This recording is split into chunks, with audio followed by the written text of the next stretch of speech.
La oscuridad de la noche es la aliada de la Delta Force en el hostil territorio de Siria.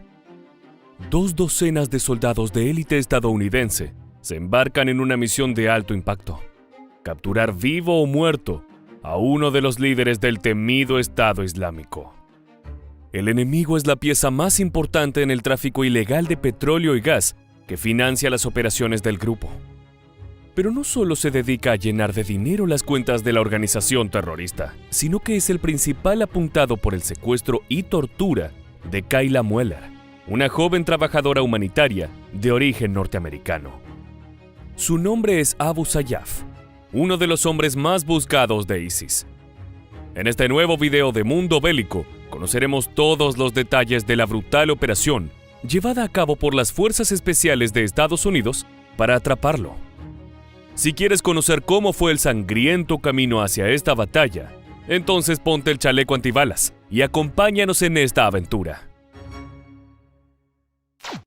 To go after Abu Sayyaf, and he was the last one that had Kayla Mueller being held and like raping her, and it was just disgusting, man.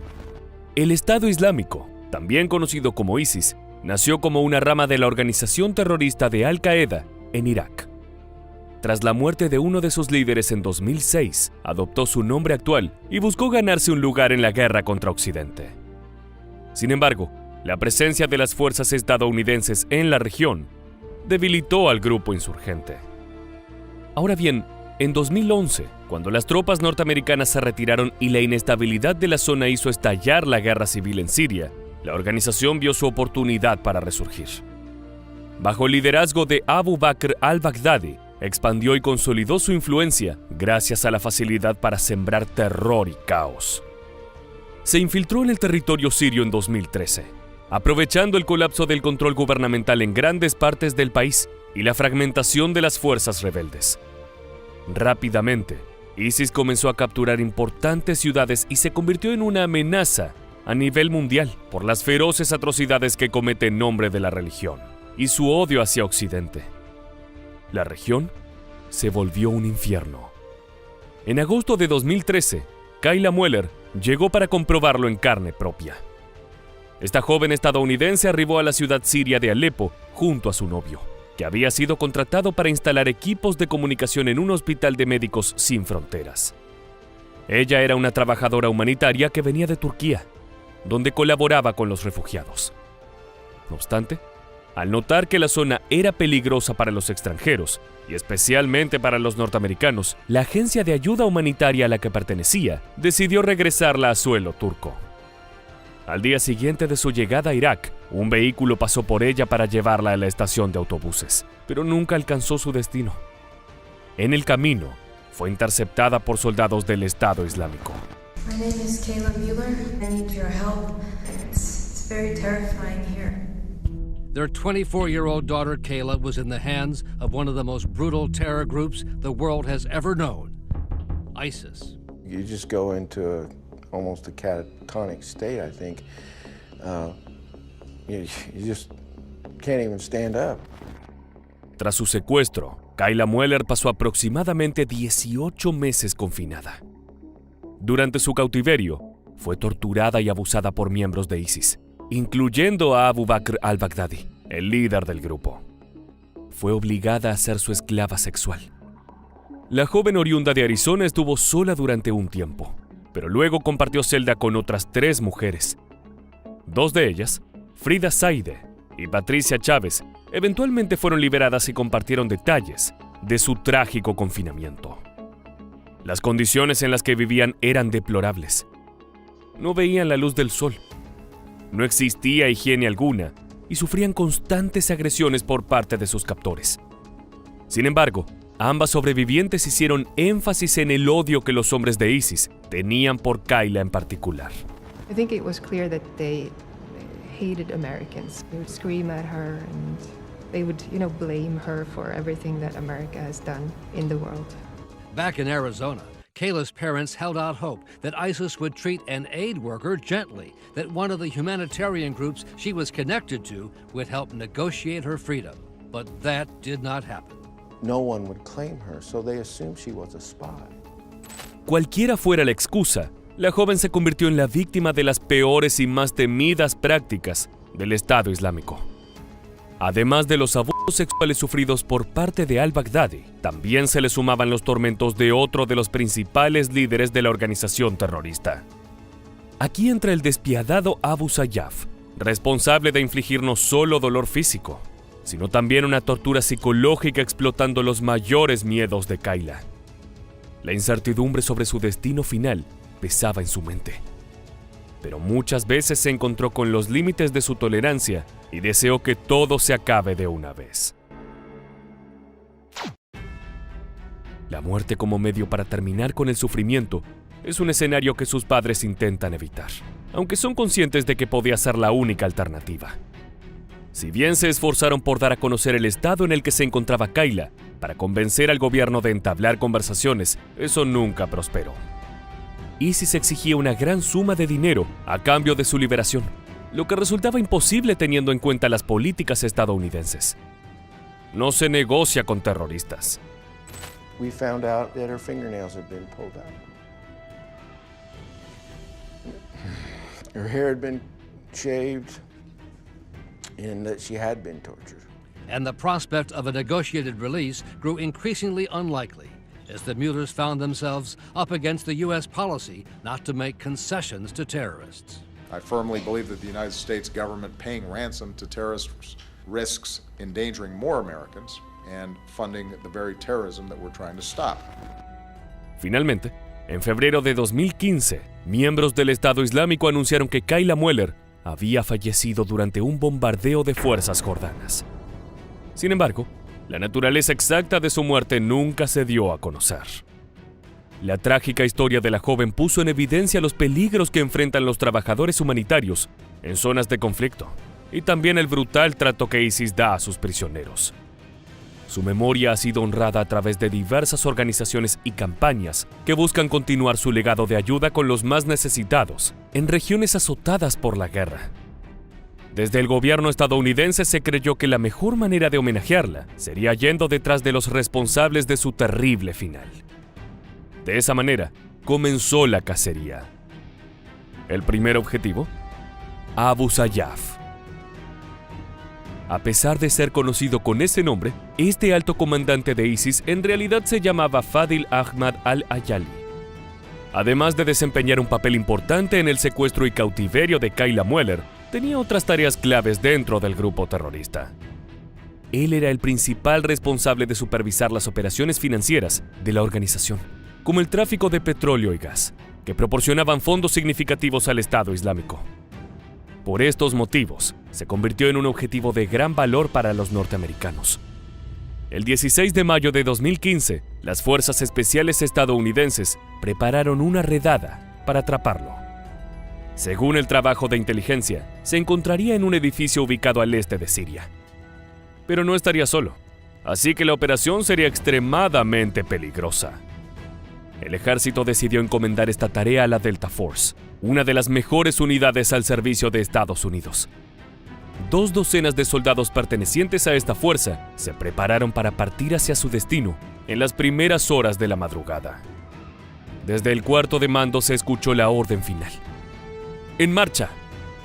Las aeronaves ya estaban encendidas y calentando motores cuando los combatientes se lanzaron en su interior.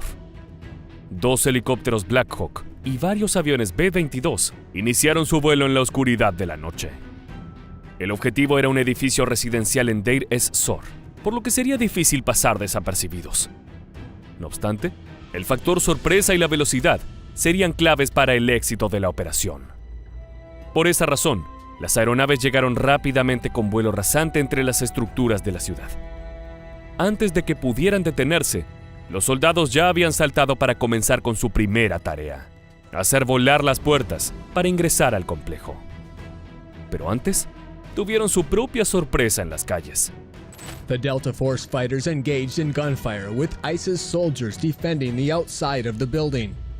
After blowing a hole in the side of the multi-story building, U.S. soldiers entered through the opening. Un grupo de comandos actuó de manera perfectamente sincronizada para adentrarse en el edificio.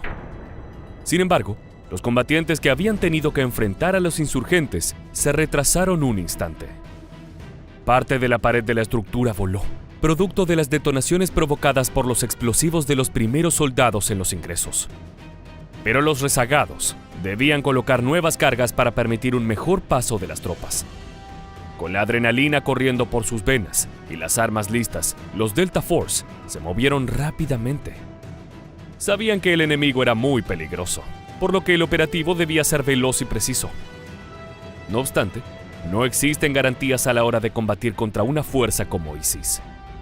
Mientras uno de los estadounidenses tomaba posición para colocar los nuevos explosivos, un combatiente yihadista asomaba ferozmente por el agujero que había dejado el primer grupo norteamericano. Milésimas de segundo los separaban de encontrarse con un comando Delta desprotegido. Toda la escena fue observada por Kyle Morgan, uno de los soldados que se encontraba a pocos metros del inminente enfrentamiento.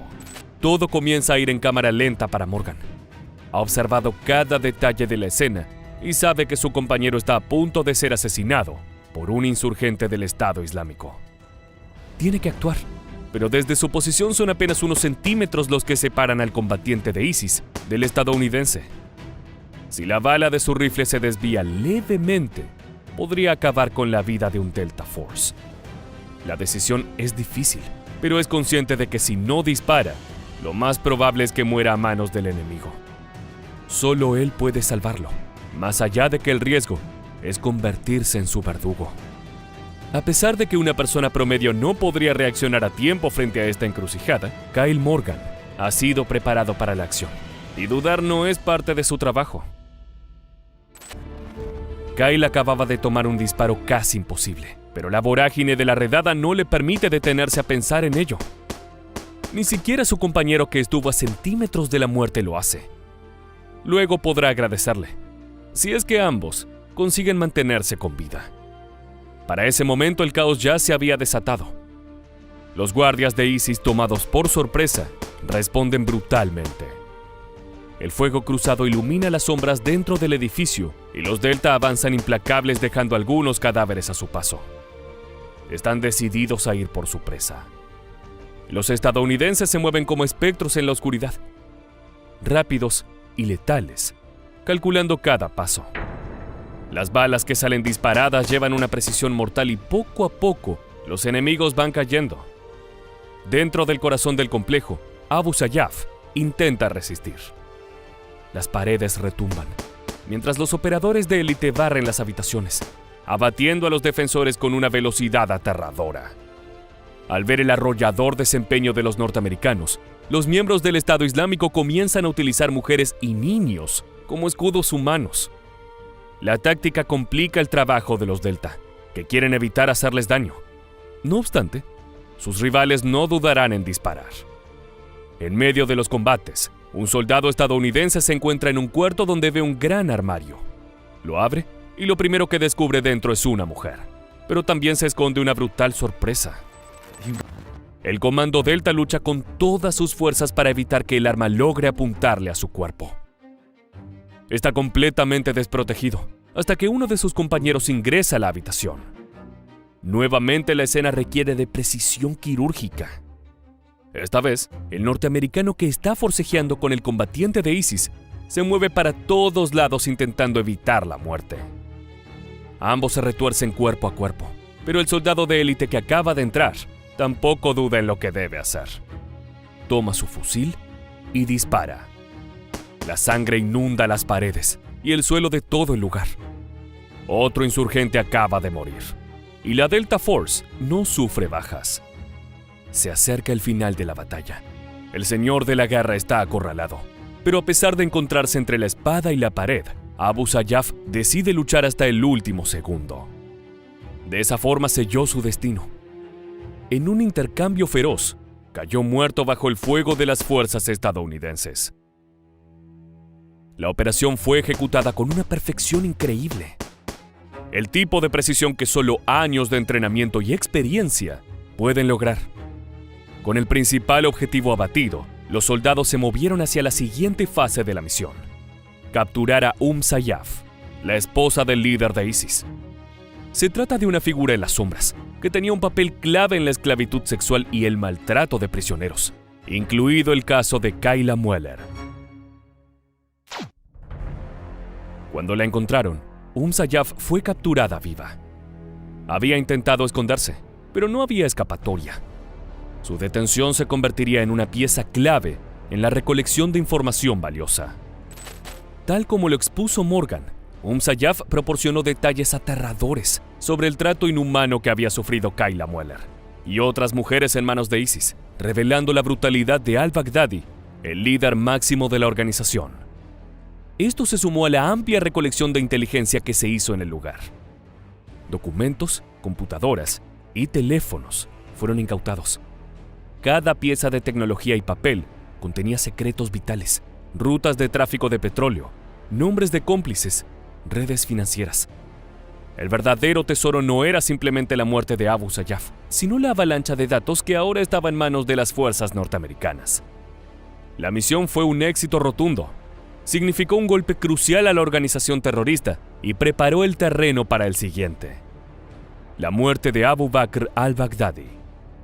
Tras un arduo trabajo en el que se utilizó toda la información obtenida, el 26 de octubre de 2019, nuevamente la Delta Force se hizo cargo de la misión para atrapar al líder de ISIS. De manera simbólica, la operación llevó el nombre de Kayla Mueller. Luego de que las fuerzas estadounidenses rodearan a al-Baghdadi y este se viera sin escapatoria, detonó un chaleco explosivo que llevaba puesto provocando su propia muerte. De esta manera, los comandos de élite norteamericanos acabaron con dos de los líderes más temidos del Estado Islámico, responsables de haber torturado a la joven trabajadora humanitaria. Sin embargo, la batalla contra ISIS está lejos de haber acabado, y es casi una certeza que continuará brindando brutales episodios como estos.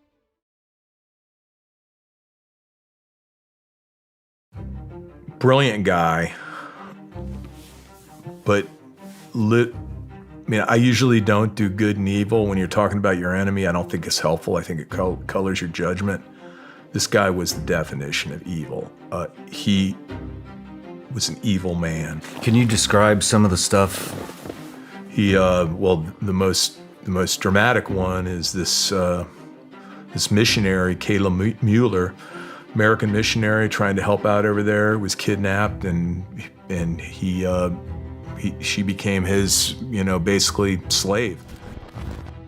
La historia del terrorismo moderno no puede contarse sin mencionar a Abu Bakr al-Baghdadi, el siniestro líder del Estado Islámico, cuya imagen se convirtió en un símbolo de brutalidad y barbarie.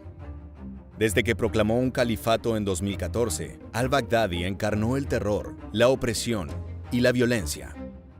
Realizó ejecuciones masivas y decapitaciones públicas. Impuso una limpieza étnica, la esclavitud sexual y destruyó sitios históricos. Cuesta imaginar cómo un solo ser humano puede causar tanta agonía.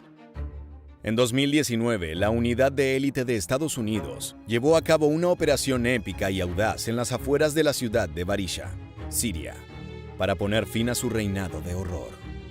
En este video de Mundo Bélico exploraremos cómo el Delta Force, el grupo de operaciones especiales de las Fuerzas Armadas norteamericanas, desmanteló el imperio del terror, liderado por este hombre en un dramático asalto que marcaría un hito en la lucha global contra el extremismo.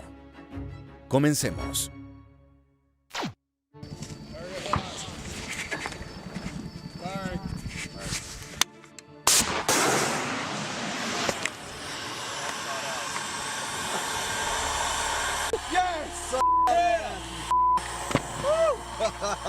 Hey, mortars are going too.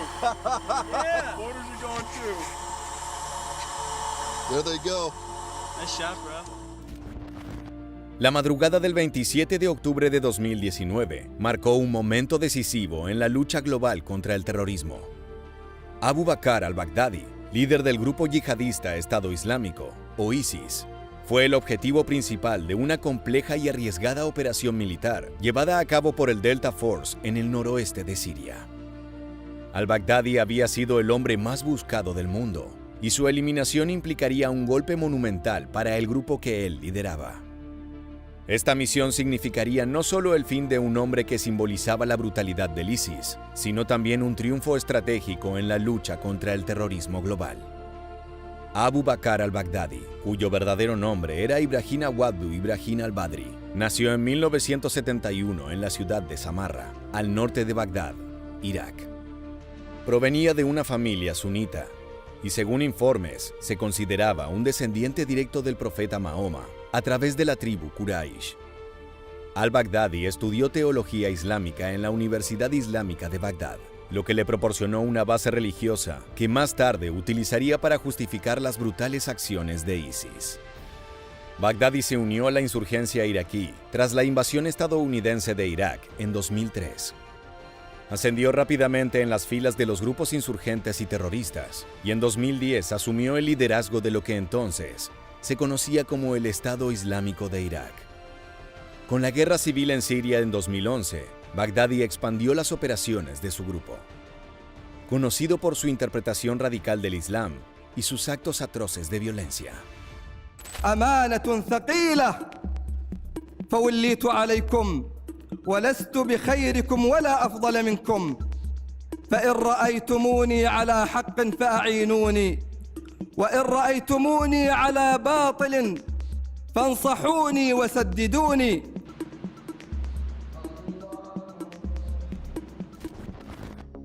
En 2014, al-Baghdadi declaró el establecimiento de un califato en las zonas controladas por ISIS en Siria y en Irak, proclamándose como el califa Ibrahim. Bajo su liderazgo, el grupo llegó a controlar grandes territorios en ambos países, imponiendo un régimen de terror caracterizado por ejecuciones en masa, esclavitud sexual y una brutalidad sin precedentes. Baghdadi fue responsable de inspirar y orquestar numerosos ataques terroristas en Europa, Estados Unidos y otros lugares del mundo, convirtiéndose en un símbolo del extremismo yihadista global. Sus fanáticos, con una fe ciega, daban todo por él.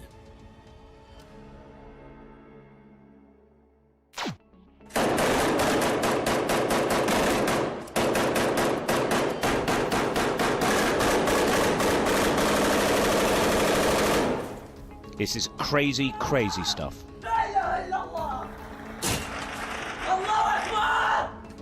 He's high on adrenaline, maybe something else. One of the men uses his radio to urge other fighters on.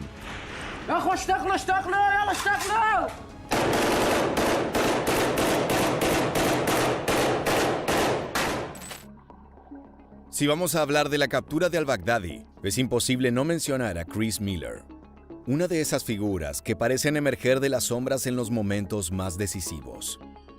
En noviembre de 2020, fue nombrado secretario de Defensa interino de Estados Unidos, tomando las riendas del Pentágono durante una época de gran incertidumbre. Como miembro de las Fuerzas Especiales, Miller estuvo involucrado en algunas de las misiones militares más importantes de la historia reciente de Estados Unidos. Este funcionario venía siguiendo a al-Baghdadi desde hacía tiempo. Sabía todos los crímenes que cometía, desde las torturas hasta las prácticas de sometimiento sexual. Entre sus víctimas se encontraba Kayla Mueller, una trabajadora humanitaria norteamericana que había sido capturada por el ISIS. But it was barbaric. You take the worst thing you could imagine, and he was doing that to Kayla Mueller. We did an operation to go in there one night to get her. She was not there. When I say that, our counterterrorism forces did. Man, it was a hell of a fight. It was epic. Al-Baghdadi no solo era un líder, era un símbolo de la maldad que desafió al orden mundial. Su eliminación representaba una oportunidad crucial para desmantelar el ISIS, que había inspirado una ola de ataques terroristas a nivel global. Estados Unidos no podía permitirse que este monstruo siguiera acechando en las sombras. El país del tío Sam ofrecía una recompensa de $25 millones por cualquier información que condujera a su captura o muerte, colocándolo al nivel de Osama Bin Laden en términos de importancia para la lucha contra el terrorismo. A pesar de los continuos intentos por localizarlo, al-Baghdadi logró evadir a las fuerzas internacionales durante varios años, moviéndose constantemente a través de las zonas en conflicto y utilizando una red de seguidores leales para ocultarse. Sin embargo, en las semanas previas a esta operación clave, la inteligencia estadounidense recibió información sobre su ubicación. El reporte sobre el paradero de al-Baghdadi fue obtenido gracias a la colaboración de diversas fuentes de inteligencia. Turquía, uno de los actores clave en la región, proporcionó datos cruciales sobre su localización 48 horas antes de la misión. Además, los kurdos iraquíes y sirios, que habían trabajado estrechamente con las fuerzas estadounidenses en la lucha contra ISIS, también contribuyeron a la identificación del escondite del líder terrorista. El jefe del Estado Islámico se ocultaba en la aldea de Barisha, en la provincia de Idlib, una región del noroeste de Siria. A pesar de que Idlib estaba bajo control de grupos opositores a ISIS, al-Baghdadi había logrado encontrar refugio en esa zona remota, aprovechando el caos y la fragmentación de las diversas facciones que operaban allí. Su escondite, un complejo en las afueras de la aldea, estaba bien fortificado y vigilado, lo que dificultaba cualquier operación militar en su contra. El aire en la sala de crisis de la Casa Blanca estaba cargado de tensión. Durante días, los analistas habían estado recopilando información. Cada fragmento de inteligencia era un ladrillo en la construcción de un plan que llevaría a la captura o muerte del jefe de ISIS. Después de años de eludir la captura, la noticia de su ubicación en Barisha era como un destello de luz en la oscuridad. Cuando se confirmó la localización, el tiempo de actuar había llegado. So the assault force picks up right away. The chairman says something like, "I hope this isn't the start of World War III." El 27 de octubre de 2019, tras semanas de planeación y análisis, la Fuerza Delta, una unidad de operaciones especiales de élite del ejército de Estados Unidos, llevó a cabo la misión para eliminar a al-Baghdadi. A las 2:00 am, un grupo selecto de entre 50 y 70 hombres de la Fuerza Delta y los Rangers del Ejército de Estados Unidos se encontraba listo para despegar desde Erbil, en el Kurdistán iraquí. La misión era secreta y el aire vibraba con la adrenalina del inminente asalto. Los helicópteros Black Hawk surcaban por los aires. Los soldados sabían que estaban a punto de entrar en la historia. El despliegue aéreo fue uno de los momentos más delicados de la operación, ya que implicaba volar sobre territorio controlado por diversas fuerzas y milicias, incluidas las tropas de Rusia. El país liderado por Putin fue informado con antelación sobre el operativo que se llevaría a cabo en la región, aunque no se le dio detalles específicos para mantener el secreto. Los helicópteros volaron durante aproximadamente 1 hora hacia el objetivo, cubriendo una distancia considerable y sorteando varias áreas de riesgo. He had built out like a fighting position slash safe room in the back. They're like, "Oh no, he's here, and yeah, there are 3 women here." And the only way we're going to get this done is going to have to put some commandos in here to dig him out, kill his ass, right? Cuando los helicópteros aterrizaron en la oscuridad de la noche, el tiempo se detuvo. Con cada paso, la tensión aumentaba. Los comandos, entrenados para enfrentar lo peor, se movieron sigilosamente hacia el complejo donde se encontraba al-Baghdadi. En ese instante, el mundo entero no sabía que su historia estaba a punto de cambiar para siempre. El silencio fue roto por el estruendo de disparos y explosiones. Un bombardeo inicial sirvió como distracción y desorientación para los yihadistas que defendían el lugar. La operación se desató como una tormenta.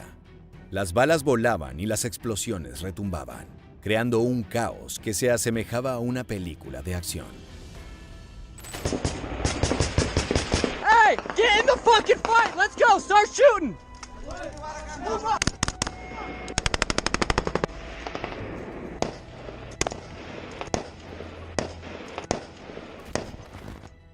Una vez en la zona, el bombardeo inicial sobre el complejo de al-Baghdadi duró cerca de 1 hora, lo que permitió debilitar las defensas y preparar el terreno para el asalto. Los comandos estadounidenses ingresaron al complejo poco después del ataque aéreo y comenzaron a despejar las edificaciones, enfrentándose a la resistencia de los combatientes yihadistas que custodiaban el escondite del líder terrorista. Durante este combate, varios fueron abatidos por las fuerzas estadounidenses. A bunch of women and kids start streaming out. Like, I can't remember how many, like 20 of them come streaming out of this house. Translators and interpreters are like, what's going on? Is Baghdadi? And they're like, oh yeah, he's in there. He's in there. He's got a suicide vest on, and he's got 3 women with him that are also his wives, one of which was like 14 or something. You know, can you believe this? Can you believe that? Al-Baghdadi, consciente del peligro inminente, intentó escapar por un túnel que conducía a su salvación. Pero el escondite se convirtió en su prisión. La persecución de los comandos estadounidenses lo empujaban hacia el abismo de su destino. La adrenalina era palpable y la tensión se podía cortar con un cuchillo. Al verse acorralado, el líder del ISIS tomó una decisión desesperada. Activó su chaleco explosivo y se inmoló, llevándose consigo a 3 de sus hijos. La explosión resonó en la oscuridad de la noche y los ecos de lo sucedido se esparcieron por la aldea. You can see explosions going off, and you're like, "Oh man, this is the fatal funnel." You know, nothing we can do about it. Let's see what happens. About not too much later, the report comes back. Yep, suspect or whatever. You know, the target detonated himself. And we're now going to collect DNA to see if it was him. Los comandos estadounidenses, tras asegurarse de que el peligro inmediato había pasado, comenzaron a registrar el complejo. Lo que encontraron fue un caos devastador. El cuerpo de al-Baghdadi estaba mutilado por la explosión, y aunque se habían perdido vidas en el proceso, las fuerzas estadounidenses no habían sufrido bajas significativas. El líder terrorista fue uno de los pocos sobrevivientes de los enfrentamientos iniciales, lo que llevó a una cacería en los túneles subterráneos donde finalmente encontró su destino. The target that you were going after is either captured or killed. And he would not call jackpot, even though we know it's Baghdadi, right?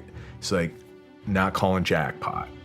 Finally, the 4-star commander that's overseeing the operation, this guy's General McKenzie, he calls and goes, ground force commander is not going to call jackpot right now, but he assesses with a strong degree of confidence that the target has been killed. El mundo estaba a punto de enterarse del éxito de la misión. A las pocas horas del enfrentamiento, el entonces presidente Donald Trump se dirigió a Siria. Con tono triunfal, reveló los detalles de la operación, dejando en claro que el hombre que había sembrado el terror desde las sombras durante años ya no representaba una amenaza. La misión había sido una victoria rotunda, que resonaría en el corazón de muchos y que implicaba una derrota aplastante para ISIS. Estas fueron las palabras del presidente estadounidense, quien más tarde describiría la escena con un tono con una mezcla de triunfo y horror. Murió un cobarde, gimoteando, llorando, gritando. Al detonar el chaleco suicida, las explosiones causaron el derrumbe parcial del túnel. Pero las fuerzas estadounidenses lograron recuperar los restos del terrorista para realizar las pruebas necesarias que confirmaran su identidad.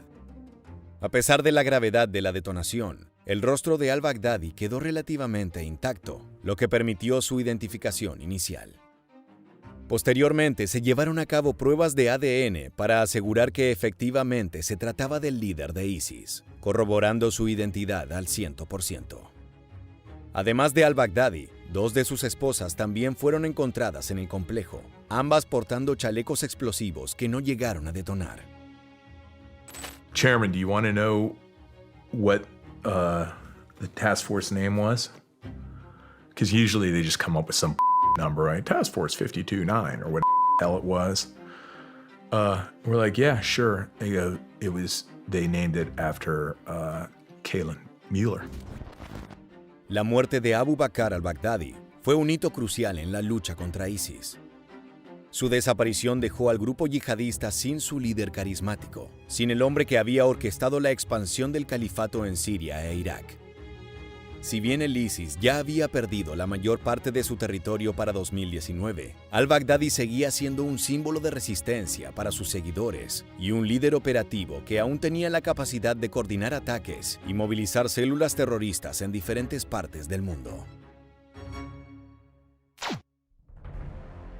Tras la operación, el gobierno estadounidense, bajo la presidencia de Donald Trump, recibió elogios internacionales por su éxito en eliminar a uno de los criminales más peligrosos del planeta. Trump, cuyo gobierno había sido criticado por su decisión de retirar tropas estadounidenses de Siria, aprovechó el éxito de la misión para resaltar la eficacia de las fuerzas militares norteamericanas y justificar su decisión en la región.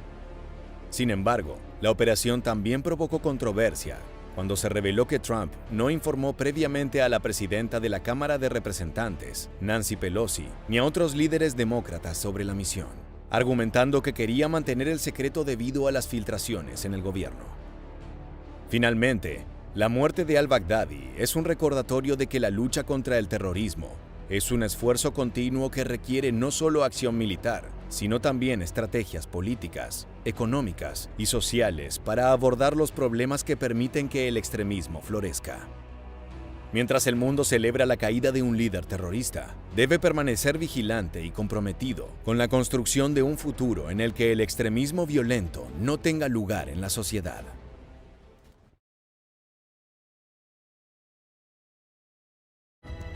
Uday, el hijo de Saddam Hussein, fue uno de los personajes más aterradores y violentos del régimen iraquí.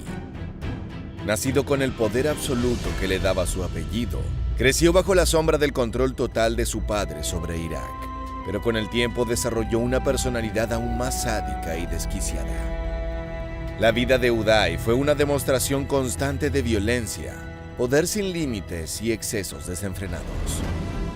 Bajo su reinado, el miedo se apoderó de millones de iraquíes, quienes veían en él una amenaza tan peligrosa como la de su propio padre.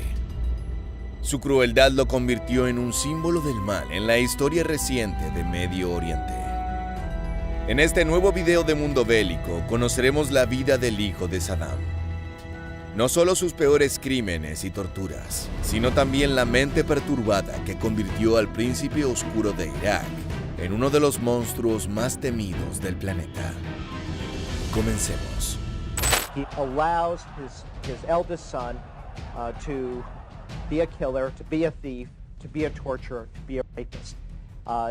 This is not possible in any democratic country.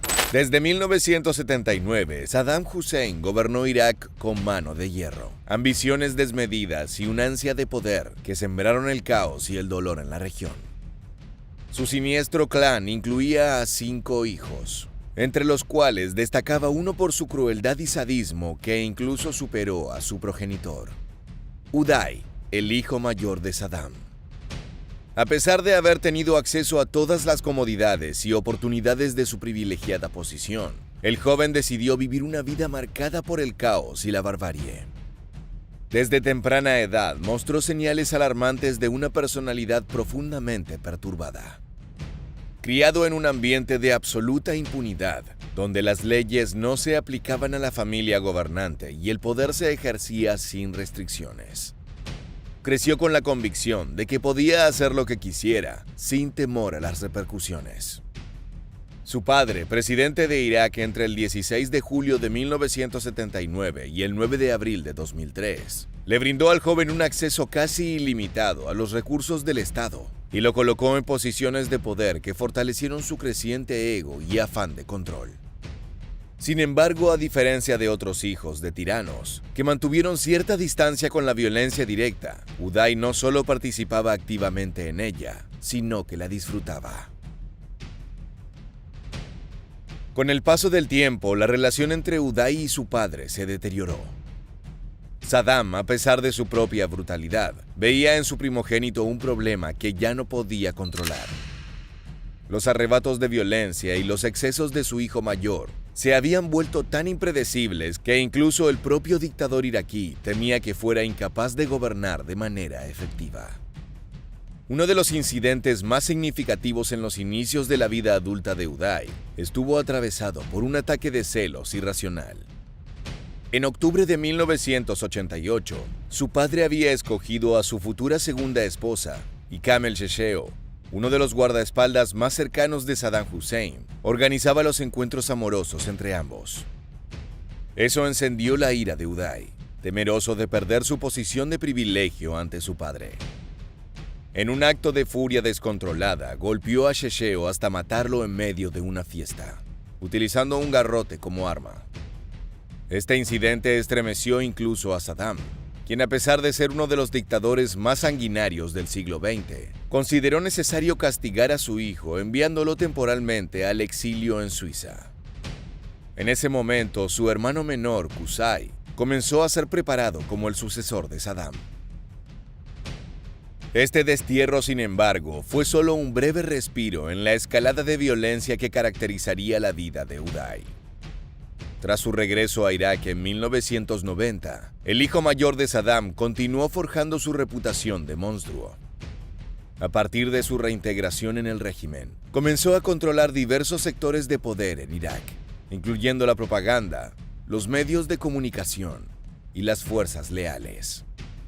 En particular, fue nombrado jefe de los fedayines de Saddam, un grupo paramilitar que bajo su mando se convirtió en una herramienta de represión brutal contra cualquier opositor al régimen. Los fedayines, conocidos por su sadismo, operaban bajo el mando directo de Uday, quien no titubeaba al ordenar ejecuciones sumarias y torturas públicas para infundir miedo entre la población. One of 5 people who deal with this matter, you know. How to treat the prisoners. How to get information out of them. If they don't cooperate, the instruction was very clear. Which was? Torture them. Su involucramiento directo en las torturas que ordenaba era uno de los aspectos más escalofriantes de su personalidad. A diferencia de otros líderes que mantenían cierta distancia de las atrocidades cometidas bajo su mando, Uday encontraba un placer sádico en observar e incluso participar en los castigos brutales que infligían a las víctimas. Entre las formas de tortura más espeluznantes que se le atribuyen, se pueden mencionar arrojar a los prisioneros en barriles de ácido, donde sus cuerpos se desintegraban, obligar a las personas a arrastrarse por el asfalto recién colocado mientras eran golpeadas con varas, y la violación sistemática de mujeres que eran secuestradas en las calles de Bagdad.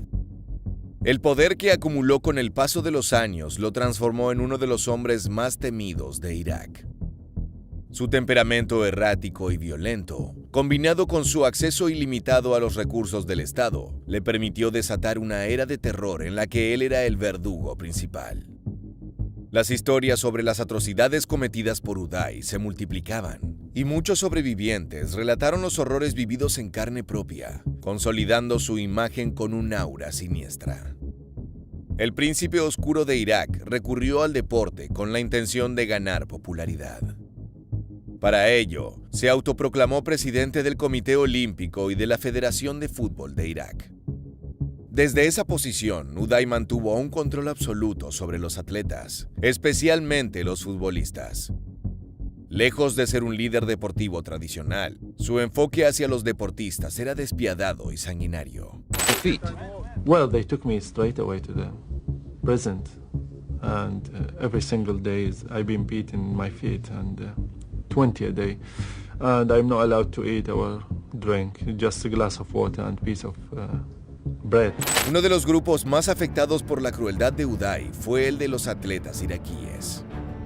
Como presidente, abusó de su poder para imponer una dictadura personal sobre los deportistas del país. Castigaba con torturas y abusos a aquellos que no cumplían con las expectativas, ya fuera en términos de rendimiento o de obediencia personal.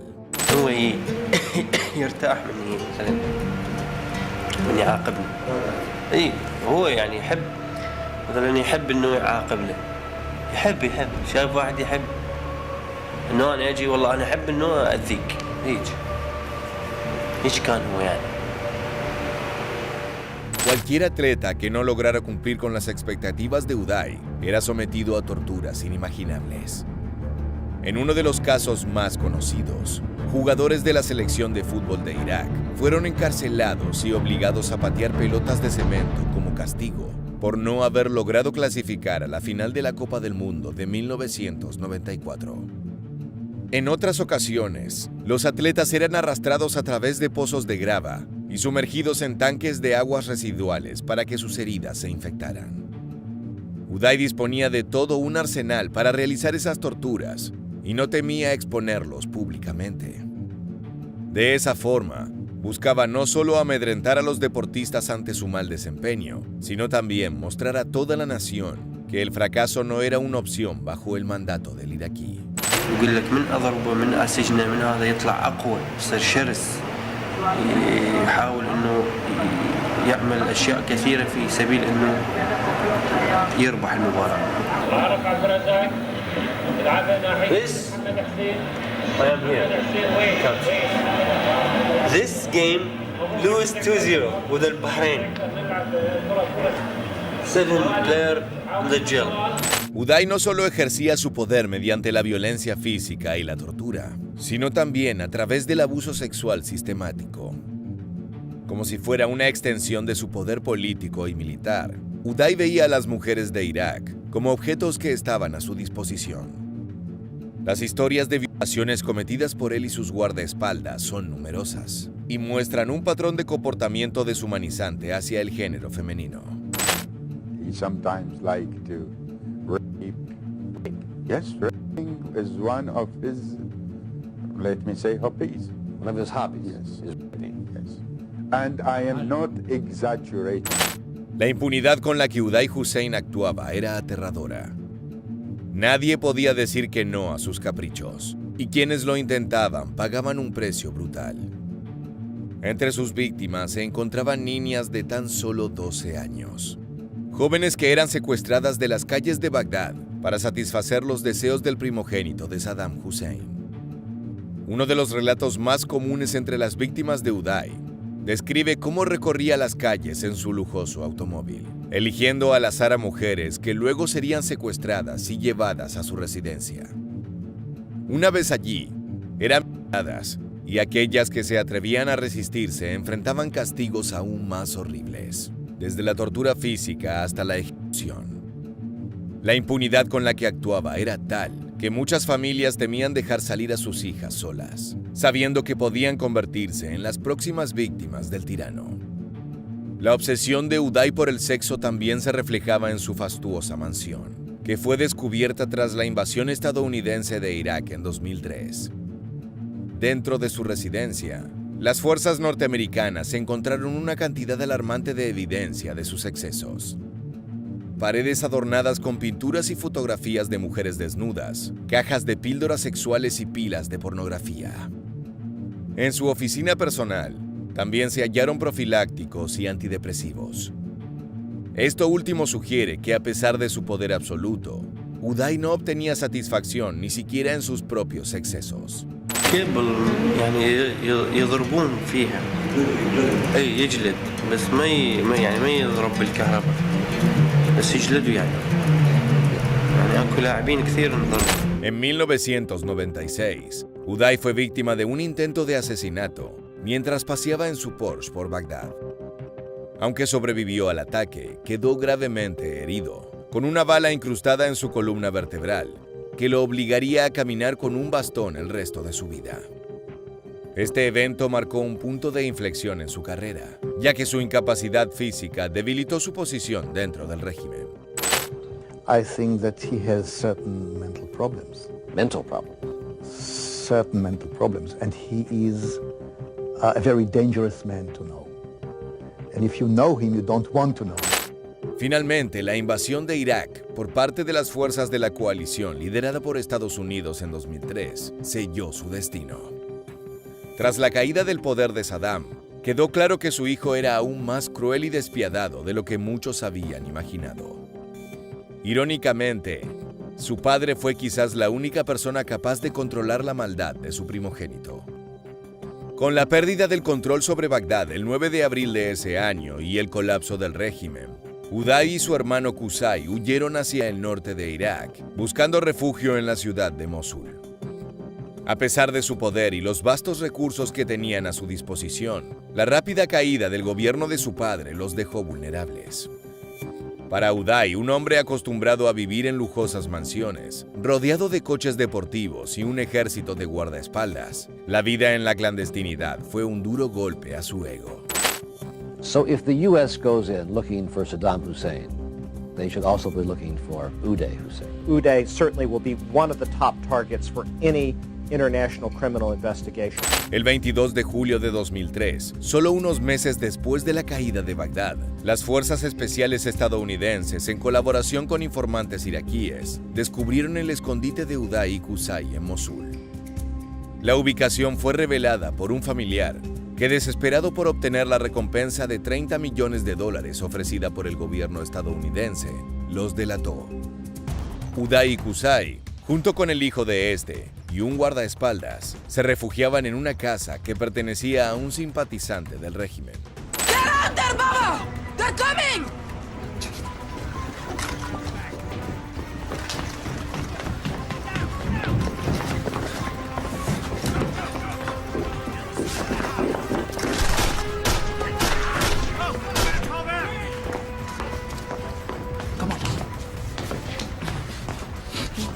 Take this. Now listen. Don't let anybody up those stairs, okay? You can do it. Okay, listen to me.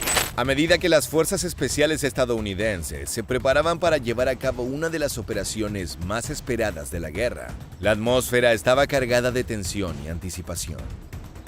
En el punto de mira se encontraban dos de los hombres más temidos del régimen de Saddam, Uday y Qusay, los hijos del derrocado dictador, quienes durante años habían sembrado el terror en su país. Commander of the American 101st Airborne Division, part of the International Coalition Forces. You are surrounded. Come out slowly with your arms in the air, and you will not be harmed. This will be your only warning. So, we die. Go!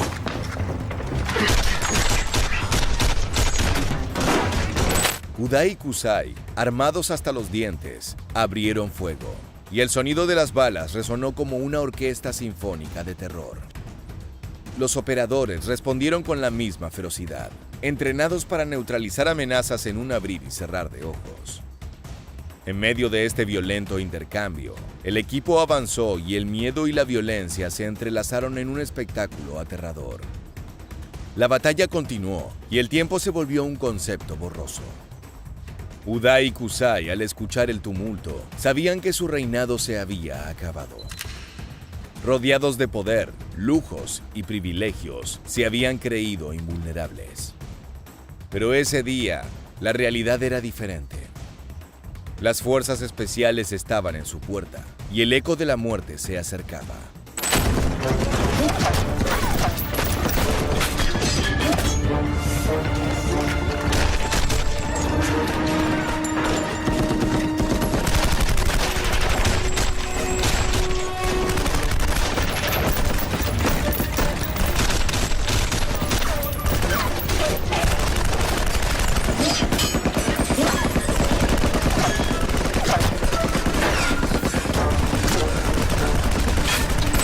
Finalmente el enfrentamiento llegó a su punto cúlmine.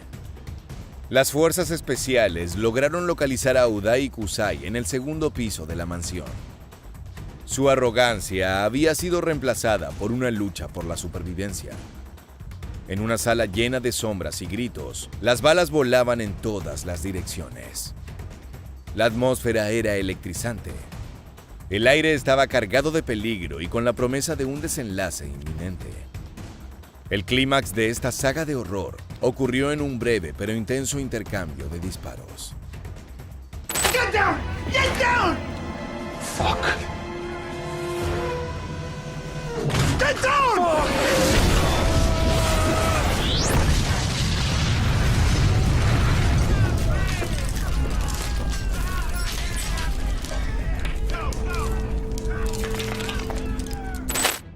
Uday, conocido por sus excesos y brutalidad, fue abatido.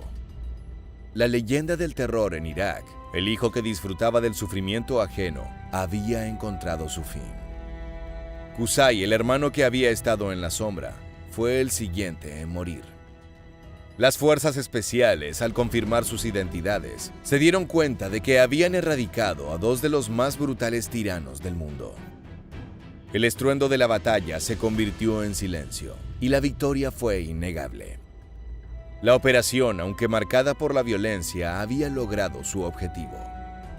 Las fuerzas especiales aseguraron la mansión y se prepararon para registrar el lugar, buscando cualquier prueba que pudiera ayudar a desentrañar los oscuros secretos del régimen de Saddam. El eco de la caída de Uday Qusay resonó en Irak y el resto del mundo. La noticia de su muerte se propagó rápidamente y la celebración estalló entre aquellos que habían vivido bajo su yugo de terror. Era el final de una era de impunidad, una señal de que la justicia finalmente había llegado a las puertas de aquellos que pensaron que podían escapar de sus crímenes. The pair were buried in the family cemetery in Tikrit. They were killed 10 days ago in a fierce gun battle with US troops in the northern city of Mosul. The bodies were wrapped in Iraqi flags, a symbol that in the eyes of the relatives, these men were martyrs. Many ordinary Iraqis had celebrated the news of the deaths, but in Tikrit, support for Saddam and his family remained strong. La operación que resultó en la muerte de Uday Qusay Hussein fue más que un simple asalto. Fue una declaración de guerra contra el legado de brutalidad que habían dejado atrás. Con su eliminación, las fuerzas estadounidenses no solo desmantelaron a una familia de tiranos, sino que también enviaron un mensaje claro a quienes aún quedaban en el poder. La era de la opresión estaba llegando a su fin, y aquellos que habían disfrutado de la violencia y el sufrimiento tendrían que enfrentar las consecuencias. La brutalidad con la que vivieron y gobernaron dejó cicatrices profundas en la sociedad iraquí, y su eliminación no solo representó un triunfo militar, sino también un acto simbólico de justicia para millones de personas que sufrieron bajo su régimen. A medida que Irak se adentraba en una nueva era, el legado de la violencia de los Hussein serviría como un recordatorio del costo de la tiranía y la necesidad de un futuro donde la justicia y la dignidad prevalezcan sobre el miedo y la brutalidad. Así ha llegado el momento de despedirnos. Muchas gracias por quedarte con nosotros hasta el final del video. Recomendamos que te suscribas a nuestro canal para recibir las novedades sobre el terrorismo internacional. Te esperamos para reencontrarnos en nuestra próxima entrega de Mundo Bélico.